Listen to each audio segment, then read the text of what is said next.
السلام عليكم ورحمة الله وبركاته أعضائنا الكرام، أهلا وسهلا بكم. معكم الشيخ طاووس. درسنا اليوم وهو من سلسلة برهان اللهفان عن مثلث الغزالي. الدرس الأول شرحنا فيه مقدمة عن مثلث الغزالي وبدأنا إن احنا نشرحه.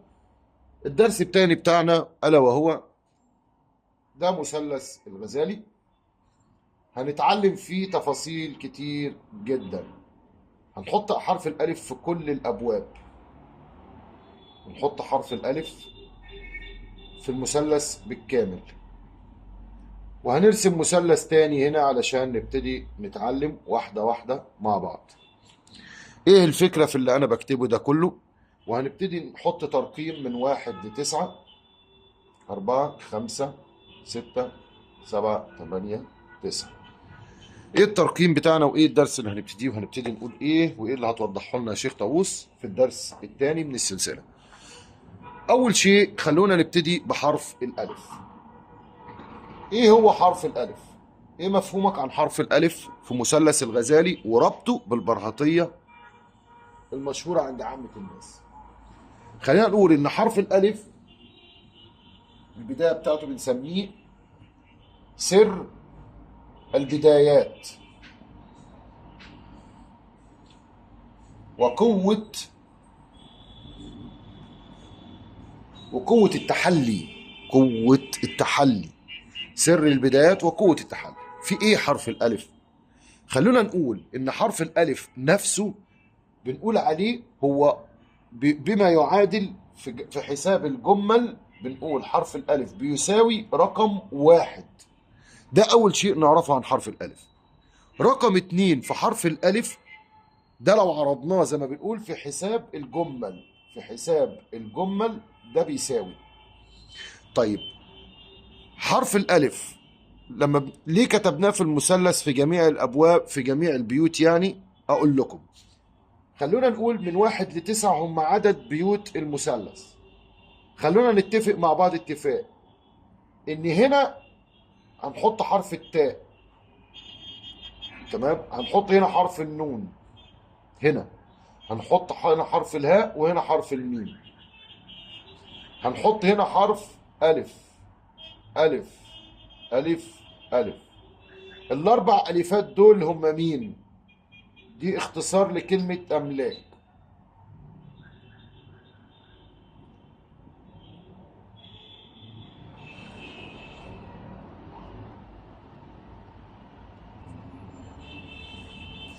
فخلينا نقول إن الأربع حروف دول أملاك. مين هم الأملاك المشهورين؟ وهو جبريل، ميكايل،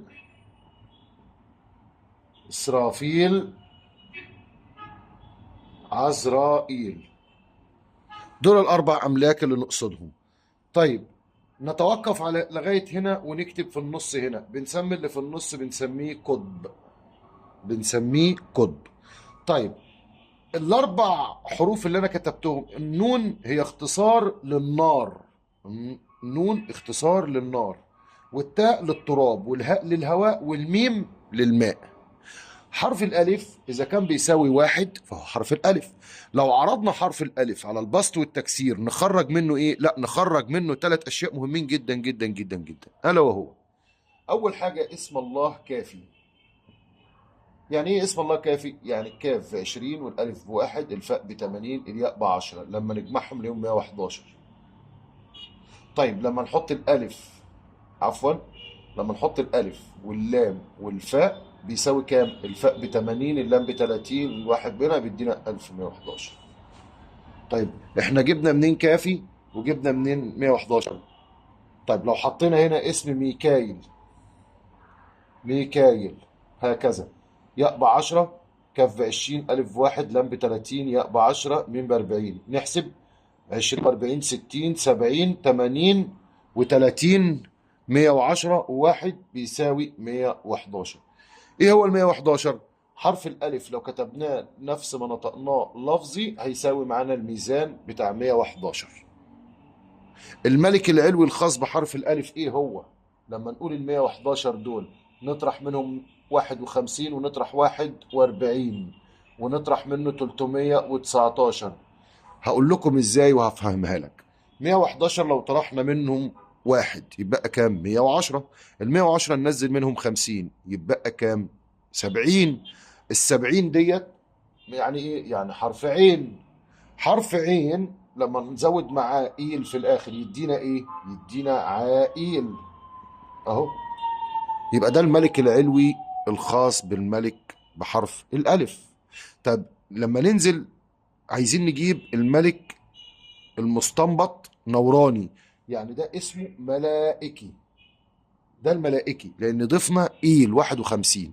51 جبناها منين يا شيخ؟ هقول لك 51 جبناها منين. مبدئيا احنا اتعلمنا ان اسم شيطان هكذا والف نون اهو. قلنا الشيطان لما نعكسها من اول الطاء يعني طيش، والطيش حسابها 319. اما كلمة الف نون يعني 51 اللي هي ايل، الف ياء ياء لام. لما نحسبها لا فبنسميه عقيل يبقى ملائكي. طب لو طرحنا منه 41 بس، يعني طرحنا 41 من 111 يدينا كام؟ هنشيل الواحد يبقى 110، نشيل 40 من ال 110 يبقى 70. وعفوا انا لما قلت عين هنا ملحوظة عشان تبقوا انتوا فاهمين بس. ما ينفعش ان انا اطلع لك استخراج كامل مكمل وانطق الاسم كامل مكمل وانا قاعد بشرح درس. لازم اسيب تفصيلة عشان ما يحصلش حضور. المعلومة دي اشرت ليها ليكم من زمان. بمعنى 111 الطبيعي يعني لو خصمنا منهم 70 من ال 110 مش هينقص 70. يعني 110 نطرح منهم 50 يبقى 60. فهمتوا؟ واحنا عندنا 51 من 111 هيبقى كام؟ هيبقى 60. ال 60 دي يعني كام؟ يعني س. هنحط ليها ألف ياء ياء لام يبقى احنا عرفنا اسم الملك العلوي. فهمتوا كده الإشارة؟ طيب ال 111 لو طرحنا منها 41 يعني الواحد يطير يبقى 110. ال 110 لو شلنا 40 يبقى 70. يبقى احنا عرفنا دلوقتي اسم الملك اللي هيخرج. نفس الاسم ده لكن هننقص منه ياء بس. طيب لو عايز اطلع الملك السفلي او الشيطان السفلي اللي خاص برقم 111. طيب انا عندي 111 هنا، لما اطرح منهم 319 ازاي والرقم ده كامل؟ يبقى لازم اعمل حاجه، اضيف هنا 360 اللي هي كلمه قرين. هيطلع معايا رقم اللي هو هيطلع 1 6 1 7 3 1 4 471. نطرح منهم 319. فهمتوا؟ الناتج اللي هيخرج هنضيف معاه في الاخر كلمه طيش وننطق الاسم. طب حد يقول لي يا شيخ انا عايز العون الخاص بحرف الالف. هقول له عايز العون شفت ال 111 دي خد الشطر بتاعها. يعني ايه الشطر؟ يعني النص. نص ال 111 كام؟ 110 نصها كام؟ ال 100 نصها 50 وال10 5 يبقى 55 والواحد يتضاف يبقى 56. يبقى ال 56 دي اهي قدامنا. نستنطق الاكبر على الاصغر، يعني 50 56 يعني الستة واو وال50 نون، يعني نقول نوشن ونضيف واو شين في الاخر اهو. نوشن ننطقها كده. طيب عشان احنا في حرف واو زي ما قلنا يبقى ونوشن.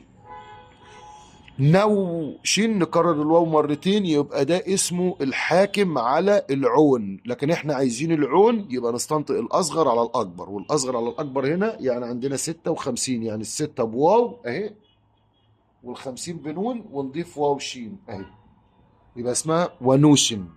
هنزود بس التنوين تحت. بكده يكون قدرنا نفهم ان حرف الالف نستغله ازاي وايه موقعه هنا. ولما بدلت حرف الالف هنا يعني لما اجي اقول حرف الالف احطه مع النار لان هو ناري، احطه مع التراب يعني اسجنه في التراب، احطه مع الهواء يعني احييه، احطه مع الماء يعني اموته. كده الدرس واضح. لغاية هنا افهموا معايا الترتيب والشروحات بتاعت الحروف من حرف الألف لحرف الطاء الخاصين بالمثلث. في الآخر السلسلة هيبقى معاك صورة كاملة مكملة ومعلومة تقدر تفهم بيها. انتهينا وننتقل إلى الدرس الآخر وإلى اللقاء. ولا تنسونا من صالح الدعاء في شهرنا الكريم.